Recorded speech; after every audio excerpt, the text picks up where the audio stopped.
ወደ ፍጻሜው ጨዋታ ለመድረስ አንድ ድል ይቀረናል፣ እኛም እዚህ ያለነው ታሪክ ለመስራት ነው ሲል የቡድኑ አሰልጣኝ ሚኬል አርቴታ ተደምጧል። ረቡዕ ምሽት የዓለም ሕዝብ በጉጉት የሚጠብቀው የግማሽ ፍጻሜ የሁለተኛ ዙር የመልስ ጨዋታ በፒኤስጂ እና በአርሰናል መካከል ይደረጋል።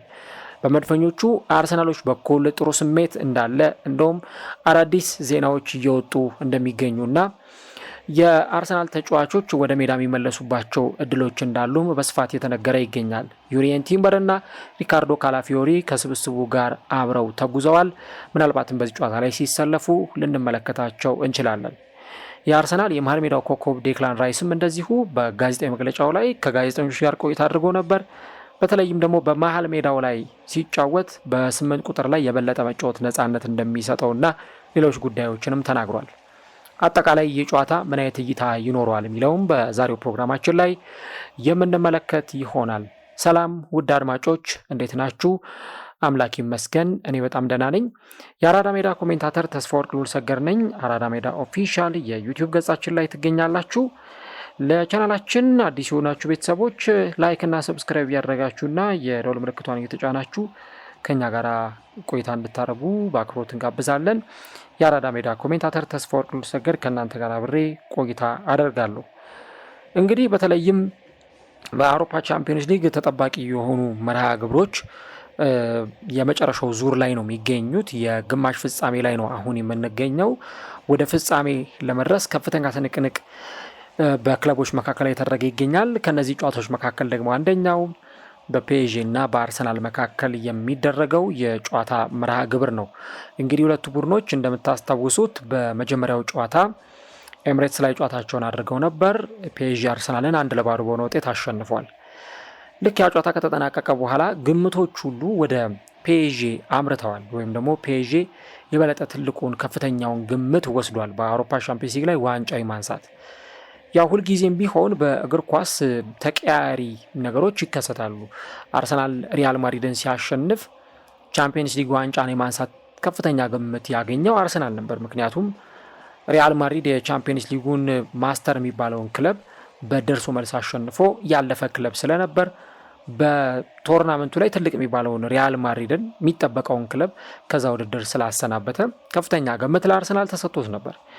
ያም ቢሆንም ግን ልክ ደግሞ አርሰናል ከፒኤስጂ ተጫውተው ፒኤስጂ አርሰናልን ካሸነፈ በኋላ እና እንዲሁ ደግሞ ኢንተር ሚላን ከባርሰሎና ጨዋታቸውን አከናውነው ጨዋታው 3-3 ከተጠናቀቀ በኋላ በቻምፒየንስ ሊጉ ላይ ዋንጫ የማንሳቱ ግምት ወደ ፒኤስጂ አምርቷል። ከዛ በመቀጠል ባርሰሎና፣ ኢንተር ሚላን እያለ ይቀጥልና አርሰናልን የምናገኘው ከነዚህ ከአራቱ ክለቦች አራተኛ ደረጃ ላይ ነው። ስለዚህ ልክ ሁልጊዜም ቢሆን በእግር ኳስ ተቀያሪ ነገሮች ስለሚፈጠሩ የተሻለ ግምት የተሰጠው ቡድን በጥቂት ውጤት ማጣቶች ብቻ ተመልሶ ያንን ግምት ሊያጣ የሚችልበት እድል በጣም ሰፊ ይሆናል። ስለዚህም አርሰናል እንግዲህ በዚህ ግምት ውስጥ ሆኖ ነው ወደ ሜዳ የሚገባው። እንግዲህ ፒኤስጂና አርሰናልን በተመለከተ በሁለት የተለያዩ ሁኔታዎች ላይ የሚገኙ ክለቦች የሚያደርጉት የጨዋታ መርሃ ግብር ነው። አሁን በአርሰናል በኩል እንደው ጥሩ ነገሮች አሉ ለማለት ይከብዳል፣ በተለይ ከሚነሱት ነገሮች አንጻር ስንመለከት። ምክንያቱም አርሰናል አሁን ዊሊያም ሳሊባን ሊያጣ የሚችልበት እድል እንዳለ እየተነገረ ነው የሚገኘው። እንደውም ሪያል ማድሪድ ጫን ብሎ አርሰናልን እንደሚጠይቅ ነው እየወጡ ያሉ ሪፖርቶች የሚያሳዩት። በእርግጥ አርሰናል ሳሊባን የመልቀቅ ፍላጎት የለውም።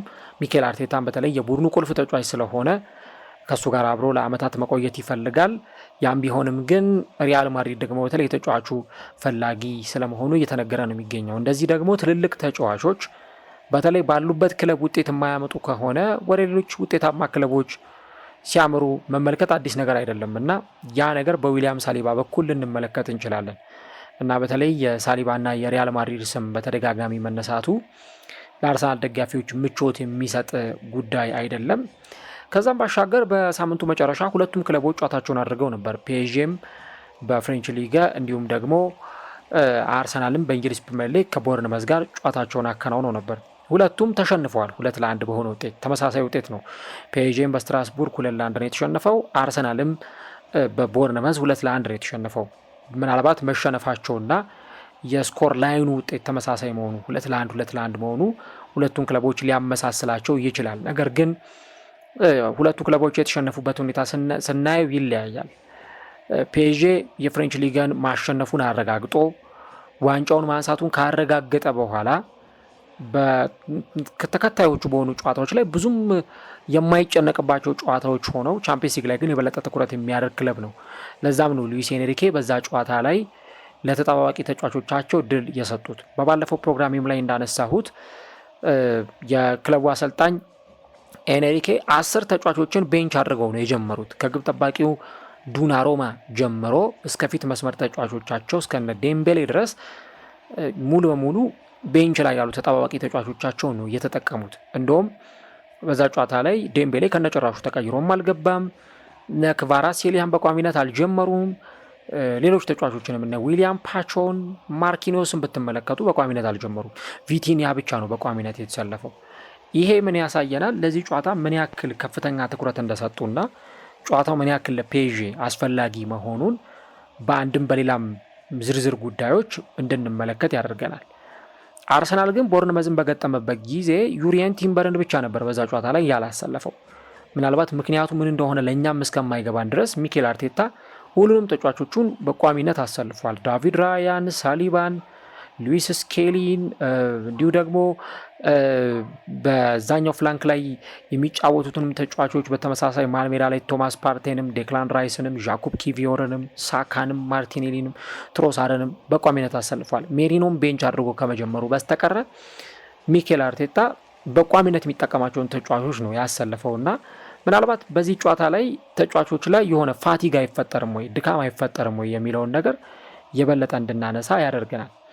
አንድ በተለይ በዚህ ጨዋታ ላይ የሚነሳው ነገር ቶማስ ፓርቴ የመኖሩና ያለመኖሩ ጉዳይ በአርሰናል በኩል ትልቅ በቃ የህልውና ጉዳይ መሆኑን በባለፉት በነበረው ጨዋታ ላይ ተመልክተናል። እንግዲህ ከቦርንመዝ ጋር የተደረገውን ጨዋታ ብዙዎቻችሁ እንደምታስታውሱት አርሰናል 2-1 ሲሸነፍ ቶማስ ፓርቴ ነበር በዛ ጨዋታ ላይ የተሸነፈው። ግን ከዛ በፊት ከፒኤስጂ ጋር አርሰናል በተጫወተበት ጊዜ መሀል ሜዳው ላይ ሙሉ በሙሉ ዶሚኔት ተደርጎ ነበር ወይም በመሀል ሜዳው ላይ ብልጫ ተወስዶበት ነበር። እናም እንደውም ዴክላን ራይስ በጋዜጣ መግለጫ ላይ ጥያቄ ቀርቦለት ነበር። አንተ በ6 ቁጥርም ቦታ ላይ ትጫወታለህ፣ በ8 ቁጥርም ቦታ ላይ ትጫወታለህ፣ ለአንተ ምን አይነት ፊሊንግ አለው? የትኛው ቦታ ላይ ስትጫወት ነው ምቾት የሚሰማ የሚል ነገር ተጠይቆ ነበርና እሱም እንዳለው በሁለቱም ቦታዎች ላይ እጫወታለሁ፣ ለእኔ ግን የበለጠ ምቾት የሚሰማኝ በ8 ቁጥር ቦታ ላይ ሲጫወት ነው የሚል አስተያየቱን ሰጥቷል። በተለይ ከሱ ጀርባ ቶማስ ፓርቴ ስለሚኖር የበለጠ ነፃነት እንደሚሰማው የእሱ መሰለፍ በነፃነት ቦክስ ቦክስ እንዲሮጥ እንደሚያደርገውና በዛ ቦታ ላይ ሲሰለፍ የበለጠ ምቾት እንደሚሰማው ተናግሯል። እውነትም ልብ ብላችሁ ከተመለከታችሁ ዴክላን ራይስ የበለጠ በነፃነት የሚጫወተውና የበለጠ ለአርሰናል በግብና በአሲስት ተሳትፎ ሲያደርግ የምትመለከቱት በዚህ የ8 ቁጥር ቦታ ላይ ሲጫወት ነው። ልክ ቶማስ ፓርቴ ባለበት ጨዋታ ላይ ቶማስ ፓርቴ ይሄ የ6 ቁጥር ቦታ ላይ ሆኖ ከባባዶቹን ስራዎች ተጫዋቾችን 1v1 መፋለም ሊሆን ይችላል፣ ኳስ ማስጣል፣ እንዲሁም ደግሞ ኢንተርሴፕት ማድረግ፣ ተጫዋቾቹ ኳስ እንዳያገኙ ታክል እየወረደ እነዛን ኳሶች ማጽዳት፣ ክሊር ማድረግ የቶማስ ፓርቴ ስራ ነው የሚሆነው። ያ ሲሆን ለዴክላን ራይስ የበለጠ ነፃነት ይሰማዋል። ቦክስ ቱ ቦክስ እንዲሮጥ፣ እንዲጫወት፣ ኳሶችን አሲስት እንዲያደርግ። ዴክላን ራይስ በጣም ጥራት ያላቸውን ኳሶች የሚያቀብል ተጫዋች ነው። እንደውም ትዝ ካላችሁ በባለፈው ዓመት ምናልባት ጨዋታውን ዘነጋሁት እንጂ አርሰናል የሆነ ጨዋታ ላይ 5 ግቦችን አስቆጥሮ ሲያሸንፍ አንድ ለኤዲ ኤንኬታ ያቀበለው ኳስ ነበር። በጣም የሚያምር ኳስ በተከላካዮች መካከል አሾልኮ ያቀበለው ኳስ ነበር እና ዴክላን ራይስ በዚህ ቦታ ላይ ሲጫወት የበለጠ ነፃነት ይሰማዋል። ፓርቴ ካጠገቡ በሚሰለፍበት ጊዜ ከሱ ኋላ ሆኖ ከባባዱን ስራ የሚሰራለት እሱ ስለሆነ፣ ግን ፓርቴ ከሌለ ዴክላን ራይስ እንደ 6 ቁጥርም እንደ 8 ቁጥርም ሆኖ ሊጫወት ስለሚችል የበለጠ ዴክላን ራይስ ላይ ስራ ስለሚበዛ እንደ ልቡ ማጥቃቱ ላይ ላይጫወት ይችላል፣ ወይም ደግሞ ከቦክስ ቦክስ እየተሯሯጠ ሙሉ ሜዳ እየሸፈነ ላይጫወት ይችላል። ዴክላን ራይስን በተመለከተ ብዙ ጉዳዮችን ማንሳት ይቻላል። ግን ዴክላን ራይስ ደግሞ በተለይ በእያንዳንዱ ጨዋታ ላይ ብዙ ኪሎ ሜትሮችን እየሸፈነ የሚጫወት ተጫዋች ነው። በርካታ ኪሎ ሜትር በሰዓት እየሸፈነ ይጫወታል። ዴክላን ራይስ የሚደክም አይነት አይደለም። ሜዳ ላይ ያለው ታታሪነት በጣም የሚያስገርም ነው። ብዙ ጨዋታዎችን የመጫወትም ችግር የለበትም።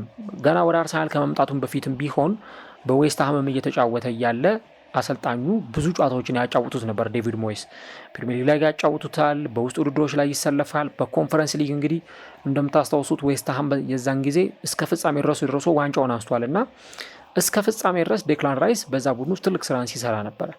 አሁንም ወደ አርሰናል እንደመጣ ባለፈው ዓመት ብዙ ጨዋታ ተጫውቷል። እንግዲህ 2 ዓመት ሳይሞላው 100ኛ ጨዋታውን ነው ባለፈው ያደረገው በአርሰናል which is በጣም ትልቅ ቁጥር ነው። 100 ጨዋታ በ2 ዓመት ውስጥ መጫወት ማለት እንግዲህ በአመት 50 ጨዋታ እንደመጫወት ማለት ነውና በባለፈው ዓመት እንግዲህ በፕሪሚየር ሊግ፣ በቻምፒየንስ ሊግ፣ በኤፍኤ ካፕ ላይ ሲጫወት ቆይቷል። ከዛ ደግሞ ሀገሩ እንግሊዝ ጥሪ ያቀርባለት በአውሮፓ ዋንጫ እስከ ፍጻሜ ድረስ ስትደርስ እንግሊዝ እስከ ፍጻሜ ድረስ ከእንግሊዝ ብሔራዊ ቡድን ጋር አብሮ ቆይቷል። በኋላ ላይ ጥቂት የልምምድ የረፍት ጊዜ ብቻ አድርጎ ነው የፕሪሲዝኑን ወይም ደግሞ የቅድመ ውድድር ዘመን ዝግጅቱን የተቀላቀለው እና ለዴክላን ራይስ በቂ ረፍት በሌለበት ወይም በቂ ረፍት ባላገኘበት ነው ዘንድሮ ደግሞ እንደገና በቻምፒየንስ ሊግም በፕሪሚየር ሊግም በኤፍኤ ካፕም በርካታ ጨዋታዎችን በአርሰናል መለያ እያደረገ የሚገኘውና በተለይ ይሄ ተጫዋች በዚህ ጨዋታ ላይ ለአርሰናል ፊት ሆኖ መገኘቱ በራሱ በውድድር ዓመቱ ላይ እንደው ጉዳትም ሳያስተናግድ እንዲህ ባለው ሁኔታ መቀጠሉ በራሱ በጣም ለሚኬል አርቴታ የበለጠ እድለኛ እንዲሆን ያደርገዋል። እንግዲህ የዚህ ተጫዋች መኖር በራሱ ለአርሰናል በጣም ትልቅ የሚባል ፕሪቪሌጅ ነው። ከጨዋታው ፊት እንደተገለጸው ቲምበር እና ካላፊዮሪ ከስብስቡ ጋር አብረው መጓዛቸው ነው የተገለጸው ወደ ፓሪስ እና በዛ ጨዋታ ላይ ሲሰለፉ ልንመለከታቸው እንችላለን። በእርግጥ የቲምበር ያው ገና ምርመራዎች ይደረጉለታል። ለዛ ጨዋታ ብቁ ነው አይደለም፣ ይሰለፋል አይሰለፍም የሚለው ተጨማሪ ጉዳዮችን ተጨማሪ ምርመራዎችን ሊያስከትል ይችላል። ሆኖም ግን የካላፊዮሪ ድንገት ያልታሰበ ነበር። ካላፊዮሪ ዘንድሮ እንደምታውቁት ከቦሎኛ ነው ወደ አርሰናል የመጣው ከጣሊያን ሴሪኤ ከመጣ በኋላ እንደው ተጫዋቹ የውድድር ዓመቱን ለመገምገም ገና ይመስለኛል። በውድድር ዓመቱ ላይ እንደተመለከት ነው ያልተሰለፈባቸው ጨዋታዎች ነበሩ በጉዳት ምክንያት። ለጉዳት ቶሎ የሚጋለጥ ተጫዋች ነው። በእርግጥ አርሰናል ይህንን የጉዳት ሪከርድ ያለውን ተጫዋች ወይም ደግሞ በውድድር ዓመቱ እንግዲህ አሁን ሲጎዳ ስንተኛው ነው? 2 ወይም 3ኛው ጊዜ ይመስለኛል እንግዲህ ጉዳት ካስተናገደ። የባለፈውን እንኳን የቅርብ ጊዜውን ስናስታውስ ከጣሊያን ብሔራዊ ቡድን ጋር ሄዶ ነው ጉዳት አስተናግዶ ተመልሶ የመጣው። እናም ከዛ በኋላ በነበረው ጊዜ ላይ እንደተመለከት ነው እንግዲህ ተጫዋቹ ረጅም ጊዜ ሜዳ ላይ ሳይጫወት ተመልክተነዋል። እናም ካላፊዮሪን አሁን በውድድር ዓመቱ ላይ እንደዚህ አይነት ብቃት ያሳየው ወይም ጥሩ ተጫውቷል ወይም መካከለኛ ብቃት ያሳየው ለማለት ትንሽ ሊያስቸግር ይችላል። ግን አንድ ደግሞ ልብ ማለት ያለብን ነገር ተጫዋቹ የተመለሰው ወሳኝ በሆነ ሰዓት ላይ ነው።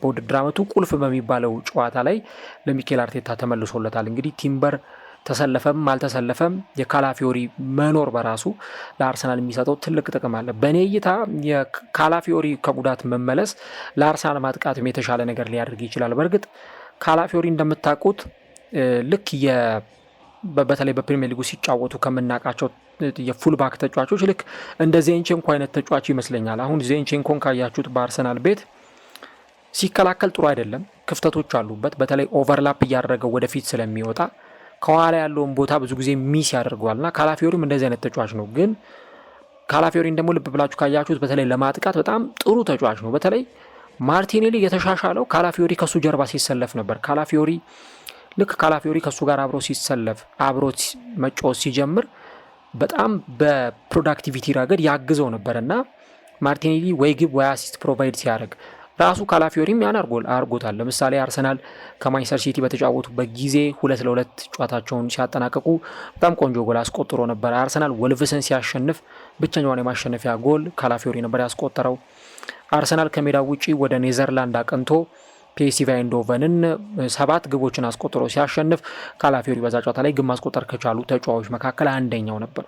ስለዚህ ወጣም ወረደም ካላፊዮሪ ማጥቃቱ ላይ የተሻለ ነገር ማድረግ የሚችል እንደውም ሁላችንም አይተነዋል። በአውሮፓ ዋንጫው ላይም ጥሩ ጊዜ ነበር ማሳለፍ የቻለው። ያ የክሮኤሽያው ጨዋታ ብዙዎቻችን የምናስታውሰው ነው። ለሬቴጉ ያቀበለውና ሬቴጉ ያስቆጠረውን ጎል ልብ ብለን ተመልክተናል ብዙዎቻችንና እንዲህ ያሉትን ነገሮች ስናስታውስ ካላፊዮሪ በተለይ በማጥቃቱ ረገድ የተሻለ አፈጻጸም ያለው ተጫዋች ስለሆነ ማጥቃቱን በተሻለ መንገድ ማገዝ የሚችል ተጫዋች ስለሆነ የተጫዋቹ ከጉዳት መመለስና ሜዳ ላይ ኢንቮልቭ ማድረግ ለአርሰናል በከፍተኛ ሁኔታ ይጠቅማል ብለን መናገር እንችላለን።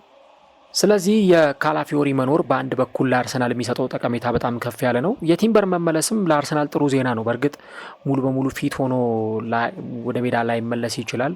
ወይም ደግሞ ተጫዋቹ በተለይ የጉዳቱ ነገር ለጨዋታ ብቁ ያደርጓል ወይስ አያደርገውም የሚለው እንግዲህ መጨረሻ ጥቂት ሰዓታት ሲቀሩት ነው ልንመለከት የምንችለው። የተጫዋቹ መመለስ ግን በአንድም በሌላም በኩል ለአርሰናል ትልቅ ጠቀሜታ አለው። ከዛ ውጭ ግን አርሰናል በተለይ ሊጠነቀቁ የሚገባቸው ቦታዎች ደግሞ አሉ። በተለይ በዚህ ጨዋታ ላይ በጣም ቁልፍ የሚባለው አሁን ያው ቻምፒየንስ ሊግ ስለሆነ ብዙ ጊዜ የሞቲቬሽን እና የኢንስፓይሬሽን ጉዳይ ሞቅ ብሎ የሚወራ ነገር ነው። አሁን አርሰናል ቻምፒየንስ ሊግ ግማሽ ፍጻሜ ደርሷል። ሚኬል አርቴታም እንዳለው እኛ እዚህ ያለነው ታሪክ ለመስራት ነው፣ ወደ ፍጻሜው ለመድረስ ታሪክ ለመስራት እንፋለማለን። እንዲህ ያሉ አስተያየቶችን ሚኬል አርቴታ እየሰጠ ነው የሚገኘው። ያው የተጫዋቾቹን ሞራል ከማነሳሳት አንጻር እንዲህ አይነቶቹ ነገሮች የሚጠበቁ ናቸው። ግን ደግሞ የአንድ ጎል ካምባክም የማይቀለበስ ነው ብለን መናገር አንችልም። አንድ ጎል ነው። አንድ ጎል ደግሞ በየትኛውም የጨዋታው ክፍል ላይ ሊቆጠር ይችላል። አርሰናል እንደ ጨዋታው እንደሚጀምርበት ቴምፖና ግለት ነው የሚወሰነው። ግብ አለማስተናገድ የመጀመሪያው ፕራዮሪቲ ነው በአርሰናል በኩል የግዴታ። በዚህ ጨዋታ ላይ አርሰናል ግብ ሳያስተናግድ ነው ጨዋታውን መቀጠል ያለበት። ምክንያቱም አንድ ግብ ባስተናገደ ቁጥር፣ አንድ ግብ በተቆጠረበት ቁጥር የበለጠ ስራው እየከበደበት ነው የሚሄደው። በዛ ላይ ጨዋታው ከሜዳው ውጪ ነው። በተቃራኒ ቡድን ደጋፊዎች ፊት ነው ጨዋታውን የሚያደርገው። ለአርሰናል በእርግጥ እዚህ ሜዳ ላይ መጫወት አዲስ ነገር አይደለም። ከዚህ ቀደም ራሳቸው አርሰን ቬንገር በያዙት የአርሰናል ስብስብ እነ ካቫኒ፣ ሉካስ ሞራ የመሳሰሉ በጣም ትልልቅ ተጫዋቾች በነበሩበት የፔዤ ስብስብ እንኳን አርሰን ቬንገር እጅ አልሰጡም። ከፔዤ ጋር ሲጫወቱ እነ ዲማሪያ የነበሩበትን ስብስብ በጥሩ መንገድ ነው ተቋቁመው የምድባቸው የበላይ ሆኖ ያንን ጊዜ ማሳለፍ የቻሉትና አርሰናልም እዚህ ሜዳ ላይ መጥቶ የበለጠ ጥሩ ነገሮችን ማድረግ ይችላል። በዛ ላይ ዊሊያም ሳሊባ ወደ ሀገሩ ነው ተመልሶ የሚመጣው፣ የሚያውቀው ሀገር ነው። ስለዚህ ለሱ መደናገጥ ይፈጠርበታል ተብሎ አይታሰብም። የተጫወተበት ሊግ ነው። ከዚህ በፊት የተጫወተበትም ሊግ የሊግ እርከን ስለነበር ለሱ ያን ያክል የሚከብደው አይሆንም። ግን ደግሞ አርሰናል በተለይ አሁን ዴምቤሌ ወደ ሜዳ እንደሚመለስ ተነግሯል። ባለፈው ጨዋታ ላይ ጉዳት ነበረበት የሚሉ መረጃዎች ሲወጡ ነበር። ነገር ግን ደግሞ ሉዊስ ኤንሪኬ እንደተናገሩት ለዚህ ጨዋታ ዝግጁ ነው፣ ጨዋታ ላይ የሚሰለፋል ሲሉ ተናግሯል። እንግዲህ ባለፈው በመጀመሪያው ዙር ጨዋታ ተጫዋቹ ጉዳት አጋጥሞት እንደነበር ሁላችንም እናስታውሳለን። ግን ደግሞ ልምምድ መስራቱ ነው ከዚህ ቡድን ጋር የተነገረው። እንግዲህ የዚህ ቡድን ወሳኝ ተጫዋች በተለይም በዚህ የመልስ የጨዋታ መርሃ ግብር ላይ የሚሰለፍ ከሆነ ለአርሰናል የበለጠ አስቸጋሪ ሊሆን ይችላል። ሉዊስ ኤንሪኬም እንዳሉት ከጨዋታው በፊት በተለይ ሚኬል አርቴታ እንዲሳካለት እመኛለሁ ብሏል ሉዊስ ኤንሪኬ። እሳቸው ይህንን አስተያየት ሰጥተዋል። ግን ግማሽ ፍጻሜ ያለ ነው ስለሚገባን ነው ያሉት አሰልጣኙም ሲናገሩ። የመጀመሪያውን ዙር አሸንፈናል፣ አሁንም አላማችን ሁለተኛውንም ዙር ማሸነፍ ነው ብሏል።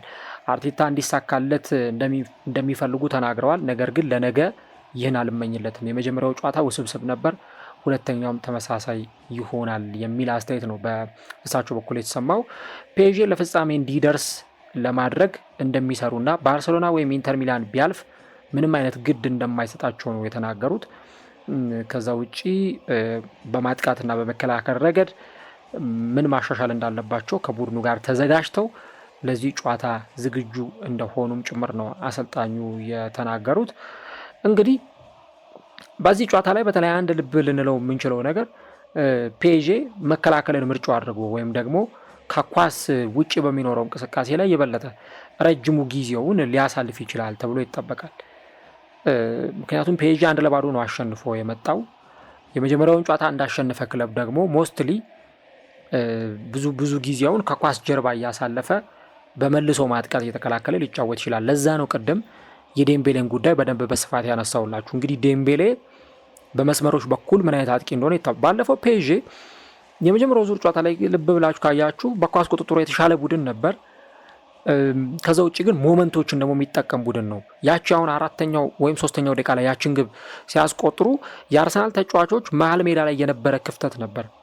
በደንብ መሀል ላይ አልዘጉትም። ቲምበር በዛ ጨዋታ ላይ በጣም ተቸግሯል። እኔ ወደ አርሰናል ከመጣ ቲምበር እንደዚህ የተፈተነበትን ጨዋታ ብዙ አላስታውስም። በጣም እዛ ጨዋታ ላይ የመስመር አጥቂው ክቫራትስኬሊያ በጣም ፈትኖት ነበር እና ደግሞ ዴምቤሌ እንደምታውቁት የፊት መስመር ተጫዋች ተደርጎ ነው የተሰለፈው በ9 ቁጥር ሚና። ስለዚህ ከሁለቱም መስመሮች ዴዘር ዶየም የሚያቀብለውን ኳስም ሆነ ወይ ደግሞ ክቫራትስኬሊያ የሚያቀብለውን ኳስ በየትኛውም መንገድ ዴምቤሌ ካገኘ ኢንፈረስተች ወደ ጎል መቀየር የሚችል ተጫዋች ነው።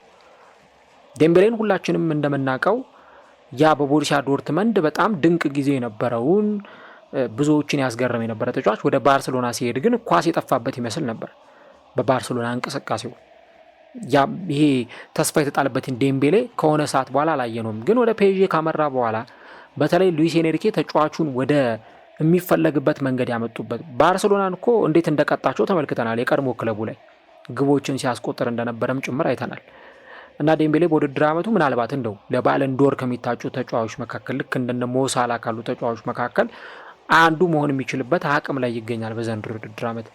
እና በርካታ የግብ ተሳትፎችን እንግዲህ ከ40 በላይ የግብ ተሳትፎችን አድርጓል እያልን በባለፈውም ስለዚህ ተጫዋች ስንናገር ነበር። እና ይህንን ተጫዋች አስመልክቶ ብዙ ነገሮችን ማለት ይቻላል፣ ብዙ ነገሮችን ማንሳት ይቻላል። አርሰናሎች በመከላከሉ ረገድ የበለጠ ጥንቃቄን መውሰድ ይገባቸዋል።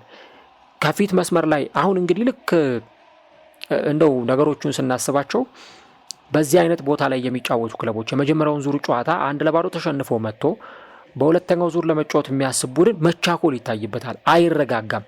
ቶሎ ቶሎ ወደ ጎል ይሄዳሉ። ኳሱ ተበላሸም አልተበላሸም፣ ልክ ሆነም አልሆነም፣ በቃ ተደጋጋሚ ጊዜ ወደፊት እየሄደ ሲጫወት ልንመለከት እንችላለን። አርሰናልም ጋር እንደዚህ አይነት ነገር በምሽቱ ጨዋታ ላይ መመልከታችን አይቀርም። ምክንያቱም አንድ ጎል ናት። አንድ ጎል እርሊ ካስቆጠረ ቶሎ ያንን ጋፕ ማጥበብ ይችላል። አንድ ጎል ካስቆጠረ ልክ 1-1 ነው የሚሆነው። በቃ ልክ እንደ 0-0 አይነት ስሜት ስለሚኖረው ጨዋታው በሁለቱም በኩል በሁለቱም ጫፎች ላይ እንደዚህ አይነት እንቅስቃሴዎችን ልንመለከት እንችላለን። ሌላው ግን ለአርሰናል ጥሩ አድቫንቴጅ ይሆናል ብዬ የማስበው ሁለቱም ክለቦች ተመሳሳይ መሆናቸው ነው። ፔዤም የቻምፒየንስ ሊግ ዋንጫን አሸንፎ አያውቅም በታሪኩ። አርሰናልም የቻምፒየንስ ሊግ ዋንጫን አሸንፎ አያውቅም። ስለዚህ በታሪክ እኩል ሌቭል ላይ የሚገኙ እንደውም የሁለቱም ትልቅ የሚባለው ታሪካቸው ፍጻሜ መድረስ ነው። ፔዤም ፍጻሜ ደርሶ ነበር ለቻምፒየንስ ሊግ በባየር ሚዩኒክ ነው ተሸንፎ ያንን ዋንጫ ያጣው። አርሰናልም እንደዚሁ 2006 ላይ በአርሰን ቬንገር አሰልጣኝነት ዘመን ለፍጻሜ ደርሶ ነበር። የዛኔ እሳቸው የአርሰናል አሰልጣኝ ሆነው ከባርሴሎና ጋር ለፍጻሜ ቢደርሱም 2-1 ተሸንፎ ነው ያንን ዋንጫ ያጡት። ስለዚህ የሁለቱም ቡድኖች የዚህ ቶርናመንት ትልቁ የሚባለው ወይም የዚህ ኮምፒቲሽን ትልቁ የሚባለው ረጅም ርቀት የተጓዙበት ታሪካቸው ፍጻሜ መድረስ ስለሆነ አንዱ አንዱን አንደርዶግ የሚያደርግበት ሁኔታ አይኖርም፣ ወይም ዝቅተኛ ግምት የሚሰጥበት ምንም አይነት ሁኔታ አይፈጠርም። በሁለቱም በኩል የበለጠ ጥንቃቄ ሊኖር ይችላል። በተለይ በፔዤ በኩል ግን ጥንቃቄ ሊኖር ይችላል እና የሊቨርፑልና የፔዤን ጨዋታ ማስታወስ ያስፈልጋል። ፔዤ ከሊቨርፑል በ16ቱ ጥሎ ማለፍ በተገናኙበት ጊዜ ሁላችንም እንዳየነው የመጀመሪያ ጨዋታውን ሊቨርፑል አሸንፎ ነበር የመጣው ከሜዳ ውጪ። አንፊልድ ላይ ሲጫወት የፔዤ ተጫዋቾች ጋር አንድ ኮንፊደንስ ነበር። እንቀለብሰዋለን አንፊልድ ቢሆንም ጨዋታውን አሸንፈን ወደ ቀጣዩ ዙር እናልፋለን የሚል አስተያየት ነበረ እና ጎል አስቆጠሩ። ከዛ ጨዋታው እኩል ሆነ እና የሊቨርፑል የመጀመሪያው ፕላን አልሰራም፣ መከላከሉ አልሰራም። ስለዚህ ወደ ፕላን ቢ ነበር የሄዱት። ጨዋታው በ90 ደቂቃም ሊጠናቀቅ አልቻለም፣ በጭማሪ 30 ደቂቃም ሊጠናቀቅ አልቻለም። ከዛ በኋላ ወደ መለያ ምቶች ሲያመራ ግን ምርጡን ደግሞ ፔዤ ተመልክተናል። ምናልባት በታሪክ በጣም ትልልቅ የሚባሉ የፔዤ ስብስቦችን አይተናል። ጥሩ አሰልጣኞች የያዟቸው፣ ጥሩ ተጫዋቾች የነበሩባቸው፣ እንደው ለብዙ ነገር የተጠበቀ ቡድን የነበረባቸው ጊዜያቶች ነበሩ። ያኮ መሃል ሜዳ ላይ እነ ብለስ ማቱዲ እነ አድሪያን ራቢዮ የመሳሰሉ ተጫዋቾች የነበሩበት እኮ እንደው የቅርብ ጊዜ ትውስታችን የሆነ የፔዤ ስብስብ ነው። እንደው ሩቅ ዓመትም አልተጓዘም። መሃል ሜዳ ላይ ጥሩ ተጫዋቾች የነበሩበት፣ ተከላካይ መስመር ላይ አሪፍ ተጫዋቾችን የያዘ የነበረው ስብስብ በጣም የቆየ የሚባል ቲም አይደለም። ናስር አልካላይፊም እንደምታውቁት እንደውም የክለቡ ባለቤት ትልቁ ዓላማቸው ቻምፒየንስ ሊግን ማሸነፍ ነው። እሳቸው የቀራቸው ዋንጫ የለም በሀገር ውስጥ ውድድር በተለይ ሁሉንም ዋንጫዎች ጠራርገው ወስደዋል። የቀራቸው ግን ቻምፒየንስ ሊግና ከዛ ደግሞ ከቻምፒየንስ ሊግ በኋላ የሚመጡትን ሱፐር ካፕ፣ የዓለም የክለቦች ዋንጫ ምናምን የመሳሰሉት ዋንጫዎችን ማሸነፍ ነው እና እንደውም ያኔ ከባየር ሚዩኒክ ጋር ለፍጻሜ ሲደርሱ አሰልጣኝ የክለቡ ባለቤት አንድ ቃል የገቡት ነገር ነበር። ፔዤ ዋንጫውን ካሸነፈ አሉ እኚህ ባለሀብት ሲናገሩ፣ ፔዤ ያንን ነገር በድል ከተወጣ እና ዋንጫውን ካሸነፈ ለቤን ስፖርት ደንበኞች ወይም ቤን ስፖርት እንግዲህ እሳቸው የቤን ስፖርት ባለቤት ናቸው። ቤን ስፖርት እንግዲህ በየሁላችንም ቤት ያለ የኳስ የማሰራጫ ተቋም ነው። ቤን ስፖርት በዚህ ሰዓት በዓለማችን ላይ ምናልባት ከዲኤስቲቪ ቀጥሎ ምናልባት እንደው ብዙ ሰው የሚከታተለው ከሚባል ካልሆነ በዓለም አቀፍ ደረጃ ብዙ ሰው የሚከታተለው ተቋም ነው። በተለይ ደግሞ በዚህ በሰብ ሳሃራን በሚባሉ ከሳሃራ በታች ባሉ ሀገራት ብዙ ተከታታይ ያለው የቴሌቪዥን ተቋም ነው። በአረበኛ ኮሜንታተር ወይም በፈረንሳይኛ ኮሜንታተር ኳስን የሚያስተላልፍ ተቋም ነው እና እሳቸው ይህንን ዋንጫ ካነሳን ቻምፒየንስ ሊግን ካነሳን ለቤን ስፖርት ደንበኞች በነፃ ኳስን እንዲከታተሉ እንደሚያደርጉም ጭምር ሲናገሩ ነበርና ምን ያክል እንግዲህ ለዛ ዋንጫ ከፍተኛ ትኩረት እንደሰጡ ወይም ደግሞ ቻምፒየንስ ሊግን ለማንሳት ምን ያክል ፍላጎት እንዳላቸው የሚያሳይ ነው። በየአመቱ ትልልቅ ተጫዋቾችን ያመጣሉ። እነ ሜሲን እነ ኔይማርን ያላመጡት ተጫዋች የለም ወደዛ ክለብ፣ ግን እንዳፈሰሱት ገንዘብ ልክ ደግሞ ውጤት እያመጡ አይደለም። ዘንድሮ ግን ፒኤስጂ ምናልባት እስከዛሬ ከተመለከትናቸው ሁሉ በግልም ተጫዋቾች ብቃት እንደ ቡድን ደግሞ ባለ በወልም በተናጠልም ባለ ቡድን መዋቅር ፒኤስጂ በጣም የተሻለ ቡድን እንደሆነ በብዙ መንገዶች የተመለከተን እንገኛለንና ለአርሰናል በጣም ፈታኝ የመሆኑ ነገር ምንም የሚያጠራጥር አይሆንም። ግን አርሰናልም ደግሞ በዚህ ጨዋታ ላይ ቀላል ተገማች አይሆንም። የአንዷን ጎል ልዩነት በቀላሉ አጥብቦ ግብ አስቆጥሮ ከዛ በኋላ ከባዱን የቤት ስራ ደግሞ ለመወጣት የሚችልባቸው ድሎች አሉ። ባለፈው ለአርሰናል አስቸጋሪ የነበረው በተለይ የቆሙ ኳሶች ተዘግተውበት ነበር። እንግዲህ አርሰናል እንደምታውቁት በቆመ ኳስ ብዙ ግብ የሚያስቆጥር ቡድን ነው። ከኮርና ሊሆን ይችላል፣ ከቅጣት ምት ሊሆን ይችላል። ሪያል ማድሪድን እንኳን ሲያሸንፍ የቅጣት ምት ጎሎች በጣም ጠቅመውታል። ግን የዛን ጊዜ የፒኤስጂ ተጫዋቾች ለአርሰናል የቆመ ኳስ እድል የሚሰጡ አልነበሩ።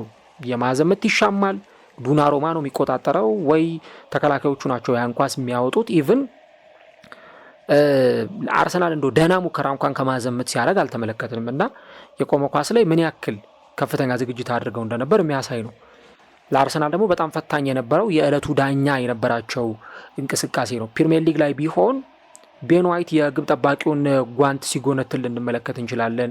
የሆነ ተጫዋች ሊገፋፉ ይችላሉ። እንደዛ እያደረጉ ግቦችን ያስቆጥራሉ። ግን በዚህ ጨዋታ ላይ ዳኛው ለእያንዳንዱ የማዕዘን ምት ንክኪ ፊሽካ ሲነፉ ነበር እና እንደውም ኒኮላ ዮቨር የአርሰናል የቆሙ ኳሶች አሰልጣኝ በጣም ተናዶ ተችላይ ላይ ቆሞ ሲጮህባቸው ነበር ዳኛው ላይ። ለምንድን ነው በእያንዳንዱ ሞመንት ላይ ፊሽካ እየነፋ ጨዋታውን የምታቋርጠው ሲል ሚኬል አርቴታ በጣም ተናዶ ወደኋላ እንዲዞር ስሜታዊ እንዳይሆን ሲገፈትረው እንደነበርም አይተናልና አርሰናል እንግዲህ ፕሪሚየር ሊግ ላይ እየሰራለት የቆመ ኳስ የዛን ጊዜ ግን በቻምፒየንስ ሊግ ጨዋታ ብዙም አገልግሎት ላይ ያልዋለለትም ነበር።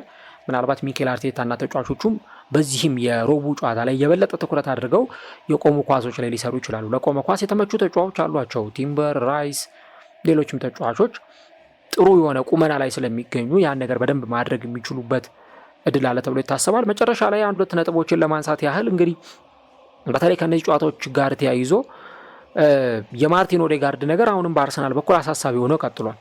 ለእኔ ሚኬል አርቴታ ኤክሰስ በሆነ መንገድ ለተጫዋቹ ድል እየሰጠው ነው ብዬ ነው ማምነው። ምክንያቱም ተጫዋቹ ጥሩ ብቃት እያሳየ አይደለም። የድሮ ኦዴጋርድ አይደለም ያለው። ኦዴጋርድ በተለይ ከዛ ከኢንተርናሽናል ብሬክ በኋላ ለሀገሩ ኖርዌይ ሲጫወት የቁርጭምጭሚት ጉዳት ካስተናገደ በኋላ ሲመለስ የምናውቀው ኦዴጋርድ አይደለም። በቃ ኳስ ወደኋላ የሚመልስ ወደፊት ኳስ የማያቀብል ከ16 ከ50 ውጭ ኳስ የማይመታ ኳስ የሚበላ እግሩ ላይ ረጅም ሰዓት ኳስ የሚያቆይ እንደውም በባለፈው የቻምፒየንስ ሊግ ጨዋታ ላይ እንደምታስታውሱት ከዛም ደግሞ ከቦርንመዝ ጋር አርሰናል ሲጫወት አንድ ድል ብቻ ነበር የፈጠረው ተጫዋቹ። እንደውም ዳቪድ ራያ የነካው ኳስ ይበልጥ ነበር ከኦዴጋርድ እና በጣም ደካማ ብቃት እያሳየ የሚገኝ አሰልጣኙ ሚኬል አርቴታ 91 ደቂቃ ታግሶት ነበር ሜዳ ላይ ኑዋኔሪን ለማስገባትና ያ ነገር ምናልባት ልክ ነው ብዬ አላምንም።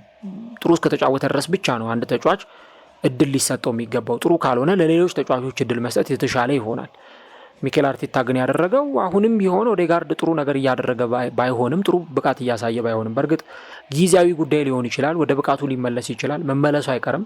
አሁን ላይ ባለው ብቃት ግን ምናልባት 90 ደቂቃ ለመጨረስ የሚያስችል ብቃት አይደለም ኦዴጋርድ ያለው። እንደው ተጽዕኖ የፈጠረበትን ጨዋታ እንፈልግ ካለን ረጅም ጨዋታ ወደ ኋላ መመለስ ወራትን መመለስ የግድ ይለናልና ሚኬል አርቴታ አላቅም እንግዲህ በዚህ ጨዋታ ላይ ምን ያክል በሱ ላይ እምነት ሊያሳድር እንደሚችል። ግን እንደተለመደው ካፕቴን አድርጎ ሙሉ ደቂቃውን ሲያጫውተው ልንመለከት እንችላለን። ዴክላን ራይስም እንደተናገረው አምበላችን ነው። በጣም በተለይ ጥሩ ስብዕና እንዳለውም ጭምር ተናግሯል ሜዳ ላይ እና እንግዲህ ማርቲን ኦዴጋርድን በተመለከተ አርሰናል ከምንም በላይ እድል የሚፈጥሩ ተጫዋቾችን ይፈልጋል በዚህ ጨዋታ ላይ። ዴክላን ራይስ ብቻም ሳይሆን ራሱ ማርቲን ኦዴጋርድም የበለጠ እድል መፍጠር የበለጠ ለአርሰናል ግቦች የሚቆጠሩባቸውን አማራጮች ክሬት ማድረግ ይጠብቃልና ተጫዋቹ ግን ያን ያደርጋል ወይ? ለእኔ በግሌ ጥያቄ ያለኝ በዚህ ጨዋታ ላይ። ግን ቋሚ አድርጎ እንኳን ቢያሰልፈው ለእነ ኤታን ኑዋኔሪ የበለጠ እድል መስጠት አንድ የተሻለ ጉዳይ ሊሆን እንደሚችል ይታመናል። ቶማስ ፓርቲ በዚህ ጨዋታ ላይ መሰለፉ ለአርሰናል በጣም ጥሩ ነገር ነው። ያ በማድሪድ ጨዋታ ላይ የተመለከተው በኬርለስነት የተመለከተው ቢጫ ካርድ አርሰናሎችን በብዙ መንገድ ዋጋ እንዳስከፈለ ነው የሚታመነው። ያ ደግሞ ምናልባት በቀጣዮቹ ጨዋታዎች ላይ አርሰናል በዛ ጨዋታ ላይ ዋጋ እንዲከፍልም ጭምር አድርጎታል። ፓርቴ በዚህ ጨዋታ ላይ መኖሩ አንድ ትልቅ ነገር ነው። ከዛ ውጭ ግን በተለይ በጨዋታው ላይ በተለይ አርሰናል ዋንጫውን ማሸነፍ የሚችልበት ትክክለኛው ጊዜ እንደሆነ ሚኬል አርቴታ እንደሚያምን ነው የተናገረው። እሱ እንዳለው ያለፉትን 2 ዓመታት እኛ ካስመዘገብነው ነጥብ በታች ሊቨርፑል አስመዝግቦ ነው አሁን ዋንጫ የሚያነሳው በሊጉ የሚል አይነት አስተያየት ሰጥቷልና ያ ነገር ደግሞ በተለይ በተጫዋቾቹ በኩል ቁጭት የፈጠረ ይመስላል። ሚኬል አርቴታም ይሄ አይነት አስተሳሰብ ነው ያለው። በዚህ ጨዋታ ላይ እንግዲህ ፌሊክስ ዛዊየር ናቸው ይህንን ጨዋታ በመሀል ዳኝነት የሚመሩት። ይህን ጨዋታ እንደሚመሩ ተረጋግጧል። እኚህ ዳኛ እንግዲህ በተለይ በጀርመን በ2005 በጨዋታ ማጭበርበር ቅሌት እንግዲህ ተከሰው ለሆኑ ጊዜያት ያክል ከእግር ኳስ ርቀው እንደነበር ይታወሳል። የእግር ኳስ እገዳ ገጥሟቸውና እንግዲህ እንዲህ አይነት የዳኝነት ታሪክ ወይም እንዲህ አይነት የዳኝነት ስብዕና ያላቸው የጨዋታ አመራር አልቢተር ናቸው። በዚህ ጨዋታ ላይ እንግዲህ በመሀል ዳኝነት እንዲመሩ የተመረጡት ያው ታሪካቸውን ስትሰሙ ትንሽ በተለይ ለአርሰናል ደጋፊዎች ስጋት የሚሆን ነገር ሊመስል ይችላል። ለማንኛውም ግን እኚህ የመሀል ዳኛ ጨዋታውን ይመሩታል። ረቡዕ ምሽት 4 ሰዓት የዓለም ሕዝብ ኃይል ሁሉ ይህንን ተጠባቂ ጨዋታ ለመመልከት ፓሪስ ሰን ዠርማንና አርሰናልን በጉጉት የሚጠብቁ ይሆናል። ውድ አድማጮች እናንተም በኮሜንት ሀሳቦቻችሁ ልታጋሩ እንችላላችሁ። ማን ያሸንፋል? ፒኤስጂ አሸንፎ ውጤቱን አስጠብቆ ወደ ቀጣዩ ዙር ያልፋል ወይስ የሰሜን ለንደኑ ክለብ አርሰናል ይህንን ዋንጫ ለማንሳት ውጤቱን ቀልብሶ ካምባክ በማሳየት ከ19 ዓመታት በኋላ ወደ ፍጻሜ ያልፋል? ሀሳቦቻችሁ በኮሜንት መስጫው ላይ ልታጋሩን ውድ አድማጮቻችን እንጋብዛለን። ረቡዕ ምሽት 4 ሰዓት ፒኤስጂ ከአርሰናል የዓለም ሕዝብ በጉጉት የሚጠብቀውን አርሰናል ምናልባትም ሲዝኑን ለማዳንና በዋንጫ ለማጠናቀቅ ብቸኛውንና የመጨረሻ ተስፋውን የሚሞክር ይሆናል።